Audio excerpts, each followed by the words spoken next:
Alright, YouTube, I won't make another video for a whole year, which means tomorrow, of course.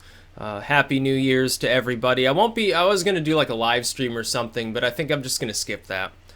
It's not worth it. I might make some Minecraft videos around like midnight time, so it'll be all good. I have figured out the audio situation, by the way, there.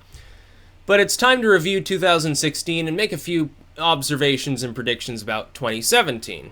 2016, a lot of people think it was a shitty year. I thought it was great. It's been like the best year, actually, that I've ever gone through, honestly.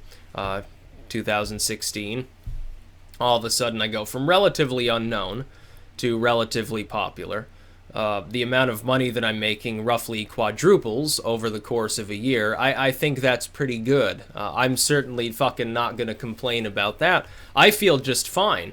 I think it's a lot of sour grapes from people who think globalism is a good thing. Multiculturalism is God. Crap like that. None of it's true. All of it's been forced on them by propaganda to make it seem like they're racist or whatever if they think otherwise. Look at what's happening to Milo. Milo gets a book deal, makes $250,000, gets to number 2 on Amazon overnight. What's Being Liberal say? What's MSNBC saying? What's WAPO saying? Oh, a head Nazi making lots of money off of book deal. Nazi. Okay, yeah, Milo's the next Hitler. He is a gay Jewish Zionist with primarily black boyfriends. He's not Hitler. He's not a skinhead. He's not alt-right. He's not even alt-light. I've been called alt-light before. I can take that title. I'm more than happy with that. That's fine. It's pretty accurate, honestly. I'm more of a libertarian. But I do have fairly good feelings about the alt-right. You look at how they're fucking with the globalists. The alt-right has become more than just quasi-nationalism. The alt-right has become a confederated sort of union between various ideologies, loosely assembled under the banner of we're tired of social justice warriors, we're tired of multiculturalism, we're tired of globalism, we're tired of being abused. Great! I don't care if I'm alt-right. As long as I'm part of that general umbrella, it's all good with me. I don't care if you're a Nazi. I don't care if you're a complete anarchist who just happens to applaud Ron Paul because of his views on the Fed.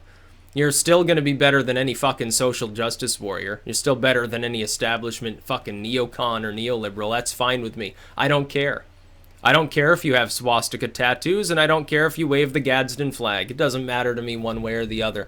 At the very least, you understand the danger of multiculturalism. Oddly enough, there are skinheads who understand that, who actually are better for, like, minority communities around the world, or I should say like third world nations around the world, than the multiculturalists are. The multiculturalists see brain drain being given to like Malawi or something like that. They don't care. They don't care if those countries stay poor and everyone's starving and requires UN handouts. They don't care as long as they get to import people to make themselves feel better about being white. It's really stupid. But 2016 I thought was a good year. Globalism was dealt its first major defeats. You got the Brexit. You got what happened in Italy, certainly, and that's, you know, in Europe, it's happening faster than here. And then we have Trump. We also have the Philippines with Duterte. Now, you can say what you want about him. He appears to think that he's just joking when he talks about throwing people out of helicopters. I don't care whether he threw a drug pusher out of a helicopter or not. I don't care. I don't see any problem with it if he did, honestly. I don't care if somebody uses drugs, but if somebody's like giving drugs out to school kids, yeah, throw them from a helicopter. See if I fucking care. Somebody, I can't remember who it was, some minor sort of conservative or alt-right or whatever celebrity posted a picture, and it was like an anarchist foot getting ready to step upon the libertarian serpent, who's in you know, those Foursquare like political arrangements that people like take those political quizzes all the time. The snake's down there like cowering, and then the foot's about to step on it, and then it rises up into right authoritarianism, and it's looking a lot larger and scarier, and the foot's sort of retracting back. It's a pretty good analogy for what's happened with a lot of libertarians, myself included. Now, I'm not a moral authoritarian in any sense, but if somebody is trying to completely destroy liberty within the United States, yeah, what other choice do I have but to speak out against it and to think that society at large, not the government, but society at large, has the right to defend itself against those scumbags? Yeah, smash the skulls of some Antifa members if they're trying to break your local businesses and burn them to the ground because somebody held a G20 meeting or something. I don't give a fuck. Go ahead. Go beat on the anarchists. Go stomp down the communists. They're the ones that primarily use violence anyway. You look at the violence in this election, everyone's talking about, oh, how terrible and violent the election was. There's a bunch of fucking Clinton fans doing that, framing it on Bernie Sanders fans and Trump fans. Look at what Project Veritas showed you. A bunch of DNC operatives who have been fired or resigned who are greenlighting just exactly that. Well, you know, I wonder who the violent people were all along. Wasn't Trump fans. No, they just wanted to sit around, have one of their stupid prayer circles half the time. If he was in some flyover state, all I wanted to do is talk about Jesus being his running mate or something. Now, I'm not a religious person at all. I'm more or less anti-religious. I don't care if they want to have a prayer circle around Trump and present him with some Jewish horn or some prayer scarf or something like that. Go ahead. It doesn't break the separation of church and state as far as I'm concerned. Just don't tread on me. You have whatever religion you want. I don't care if you want to eat communion wafers and sprinkle holy water on yourself and not go to the doctor because you think it's evil. Go ahead. It doesn't have anything to do with me. I don't even care about vaccines at this point. Yeah, herd immunity. Okay, well, you know what? There's some things we're just going to have to compromise on, even if it's kind of biologically a bad idea, because the alternative is worse. The alternative's probably civil war or something like that. So, whatever. Just leave people alone, and things will be better off. As for 2017, I imagine that the first third or half of the year will look a lot like 2016. We're slowly getting closer to the 1980s, by the way. We went through the 1970s already. We already did. For the last decade, people have been more and more like a bunch of hippies. Now the hippies are settling down. They're realizing that the left is the one warmongering. The left is the McCarthy Party, and so forth. They're turning to the right. Generation Z is more and more conservative. They look like a Hitler Youth compared to my generation. I'm on the fringes of my generation. I'm one of the few millennials who isn't like a social justice warrior. We were raised up, you know, internet level, told multiculturalism's great, and for a while a lot of people believed it because there wasn't actually multiculturalism. A lot of people, they lived in a homogenous community, so they were naturally inclined to believe when they were told, oh yeah, everyone's exactly like you, all cultures are exactly the same, never mind the language differences, everyone's the same. They were told that, and they believed it because they had nothing to compare it to. They then went out into the world, and some of them are realizing it's not the case. Some are realizing that that's not true, that it's actually a complete and utter lie that takes advantage of the ignorance of the millennial generation that never left their home country. In most cases, they didn't have the money to. Who has the money to travel? Very few people. I count myself as fortunate. I'm making a living doing what I'm doing. That's fine. I don't look down on anybody who's not. When people say, oh, well, fuck these NEETs, you gotta realize it wasn't the millennial generation that fucked the economy. I'm not gonna blame them for that. I might blame them for gobbling up the multicultural line. But at the same time, we're waking up to. My generation is just beginning to. Generation Z, people that are younger than me. Sometimes by 20 years, they're more conservative than me. Who would have imagined? I thought it was just gonna get more and more far left forever. It's not. It's not at all. Good. This will help stop globalism. I mean, I'm not saying conservatism in the neocon sense has ever helped stand in its way. It is globalism. But it's becoming further right than like the McCains and Romneys, they were never on the right anyway. They never supported limited taxation or limited government intrusion into fiscal matters. They were just a bunch of idiot moralists who used morals as a wedge issue anyway and wanted to raise taxes even more than half the Democrats did. They're the same thing. There haven't been conservatives in this country since Reagan. Reagan's the last time we had someone who even loosely fit the definition of a fiscal conservative in power. When people on the so-called left say, oh, Bush raised the deficit, and Bush's daddy raised the deficit, and Trump, he's a Republican, so historically he'll raise the deficit. It's because they're big spenders and not conservatives. It's not fiscal conservatism. You can't be a fiscal conservative and say, oh yeah, we're going to spend more and more and more. We're also going to piss away our money on debt spending to give you a stimulus. It's not fiscal conservatism after any possible manner. These stimulations, the economy don't even work. 2017 will start off looking like 2016, a little bit. The social justice warriors will be violent. They will be loud. They will be in your face. We have to prepare for this. We have to prepare to defend ourselves if necessary, especially from separatists and rebels within our country. We have to be prepared to fight them if necessary. If they start taking up arms, thankfully most of them are disarmed anyway. Fucking sucks to be you. If they start to raise up arms to try to commit treason against the rest of the population, fuck the government. It's the rest of the population that would primarily suffer if they start building barricades. We have to be prepared to defend ourselves. We can't necessarily rely on the government to do it either. The government might be powerless to do it. We have to prepare. On the other hand, though, it is much more likely that things will very quickly calm down. I don't expect 2017 to be as vicious as 2016. However, I will say this. There is the chance, and this chance will remain for the next half decade or so, at any given time, of utter and complete chaos in the world. You have a number of nuclear states that could collapse at any time. You have many non-nuclear states that could collapse, bringing larger powers down with them. You have the very real possibility of a global depression. You look at the debt in this world. It's not just the U.S. China's got a huge debt to GDP ratio too. Don't try to kid me. China's just as bad off. In fact, they're a little bit worse off than we are when it comes to debt. That's not good. Yeah. How are you going to pay it? How are you planning to pay off? What is it now? 18, 19 trillion dollars of debt. You can't. Yeah, maybe with a really, really bad austerity program for the next century and a half or so, you could pay it off. Good luck getting one regime to stay in power long enough to enforce it. It's never going to happen. Some idiot socialist will come along and just start spending you into the ground again within 8 years anyway, as austerity takes an ugly toll on people's wallets. There's no way out of it, other than maybe a world war or a world debt reset or something like that. What about, you look at China. China's basically, economically speaking, it's a boulder perched on a marble. Really big, really impressive, but the slightest gust of wind, it fucking falls over and falls all down a cliff. That's what China is. It's a paper palace. I've said it before. I haven't changed my mind. It's already in recession, essentially, now. It's pissed away most of its extra money. Its infrastructure is beginning to die because there's nothing to connect to it because it's no longer growing quickly enough. Sucks to be you. But China's not even the worst. Europe probably is. Europe is the least stable part of the world right now. You'd be better off in Libya than in Europe in some cases.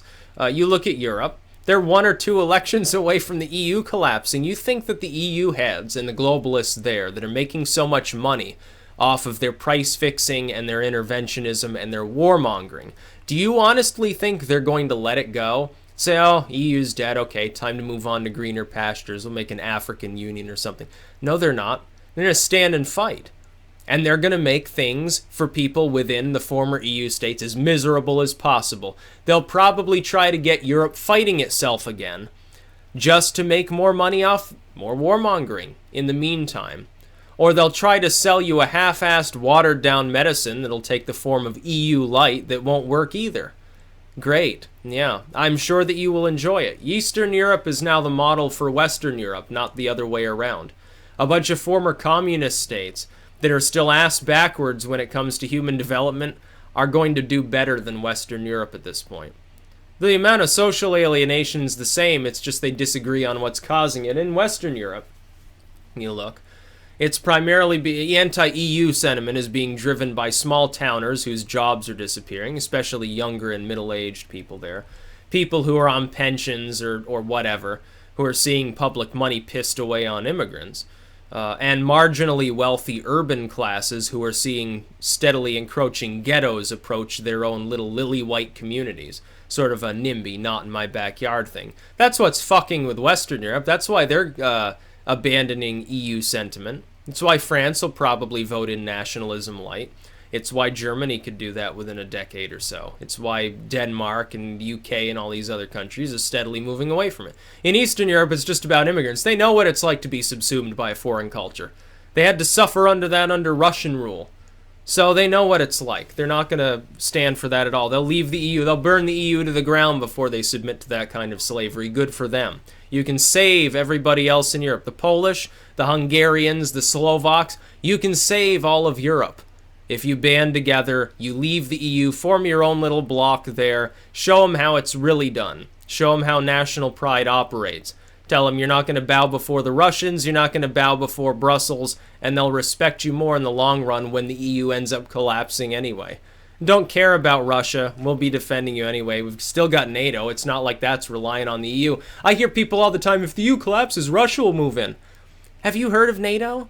You don't realize it existed before the EU did? Okay, well, there goes your world history lesson of the day. Let's look at the Americas. Canada's not stable anymore. Look at what Trudeau's doing, taking money from commies, pumping their nation again, full of migrants, full of economic migrants who want to steal public money for their own ill-gotten purposes. Total ass multiculturalist, doesn't know what he's doing, is going to run his nation's economy further into debt. He's a fuck-up. Canada's not stable. Here in the US, you think we're stable? Okay, I don't even need to explain why we're not.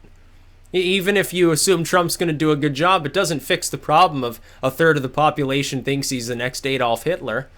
What about Mexico? Still overrun with cartels, getting worse by the day, regardless apparently of what we do with marijuana here.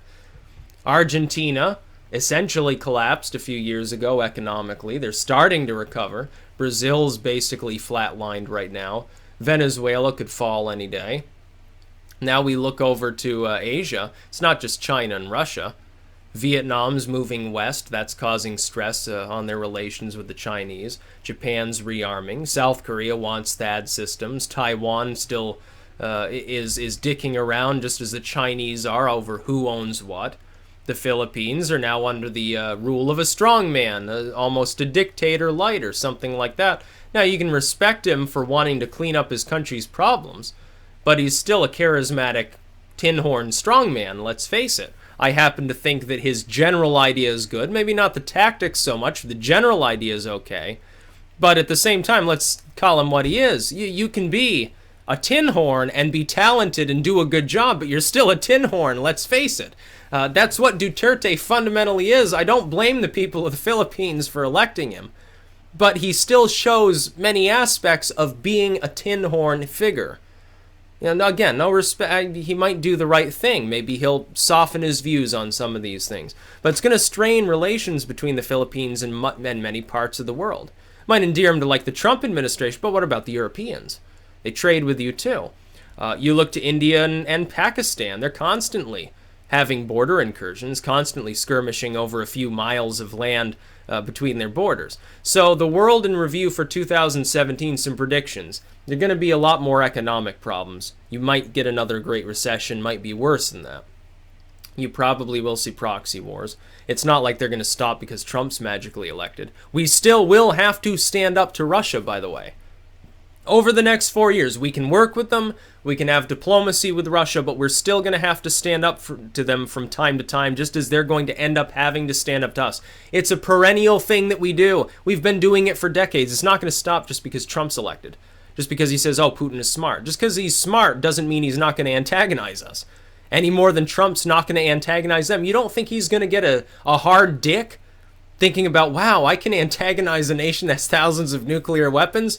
Can you imagine what an adrenaline rush he's going to get when he reads that report? Oh, he's going to be totally erect. And he's going to do it. Trust me, he will. Let's assume he's actually noble. He understands, he tries to help the American people. He really does oppose all the globalism and other crap we're going through. He's still going to do that. It's the grand chessboard. You don't want to elect somebody who doesn't get a hard-on thinking about the possibility of annihilating another nation. If you're playing the grand chessboard, if you're already a nuclear state, if you've let that genie out of the bottle, you best not be electing weaklings. We see what's happening with Obama. He's a weakling. He's ineffective. I don't care how much propaganda the neoliberals put in front of me. It does not sway me. He's a weakling. He doesn't understand these things. He's psychologically, he's just not on the same level as these other people. He's not even on the same level as some idiot like David Cameron. He's not even on the same level as a Merkel. He's sub-Merkel levels of intelligence. That's what Obama is. And even he, half talented as he is, even he understood the Cuba deal. Even he understands a few things. At least our nation hasn't collapsed, but he sits there and pretends that the recovery that he sees in D.C. or in Chicago trickled down to areas he never visits because he looks down on the people that live there. He looks down on small-town America. He looks down on rural America. He looks down on the outer suburban fringes of larger cities unless they voted for him. That's what Obama's all about. That's the problem. And it's going to continue to be a problem. These neoliberals are not going to simply disappear off the face of the earth. They still comprise a large proportion of the House and the Senate. They are still there. You'd have to vote out virtually every incumbent to solve this problem. Trump has to deal with that. Things are not going to immediately, magically get far better. They will begin, I think, quite quickly getting somewhat better, and that will be a major reprieve because we haven't seen that, since before 9/11. Things will slowly improve, but you're going to have to give it time. You're going to be waiting all of 2017 to see true results, probably. The first 100 days, Trump will set the groundwork. He then has to work constantly for years to achieve these goals. He probably won't even achieve all the goals for the groundwork he does set, which will only be probably less than half of what he suggested while campaigning. He can be as high energy and as charismatic as he wants. He's not going to ram all of it through. If he gets only a small proportion of it done, it'll be great. But yeah. And by the way, before anyone else makes some retard end times bullcrap predictions, yeah, there'll be big earthquakes and tsunamis and lightning striking sheep and stuff in 2017. But that's a given. It happens every year. Stop rambling about, uptick in earthquakes, the world is ending. The Jubilee approaches. It's a bunch of bullcrap. You know it. All you gotta do is pay attention to the quake maps every day. I do. And you'll see. No measurable change over time. Spare me all the Star Water stuff. I don't mind it. It can be entertaining, but it's still alarmism. It's no better than the clickbait that the fake media uses, like the CNNs and MSNBCs. So yeah, 2016, I thought it was a good year. I'd give it an A+. I thought it was hilarious. Everyone was wrong about the election. They got all butthurt about it. They were wrong about Brexit. They got butthurt about that. It was funny. It was funny to see so many people get so up in arms about these things. Like, just fucking chill out. These people probably go get violent. There'll be a bunch of anarchists and communists marching through the streets. Man, I hope they march around here. It's going to be funny to watch that. I'll go down and watch them. I'll be sitting there. I'll be laughing. I'll probably stream it, honestly. Just shout about Starbucks Marxism. Then wait till they attack me and defend myself. So don't try it. It'll be real funny. But yeah, the world, I think it's going to slowly improve, but there could be some really, really big challenges ahead for us before it does. Things are likely to get temporarily worse before they get better because of social alienation. A lot of people are convinced that Trump and Duterte and Putin and all these are part of some global, oddly globalist cabal to enslave us all to tyranny. But that's actually what people have been living under for decades anyway. These are the figures that appear to, at least in a half-assed manner, want to stand against it in various forms. They're not fully unified, I don't think. That's about all. Peace out.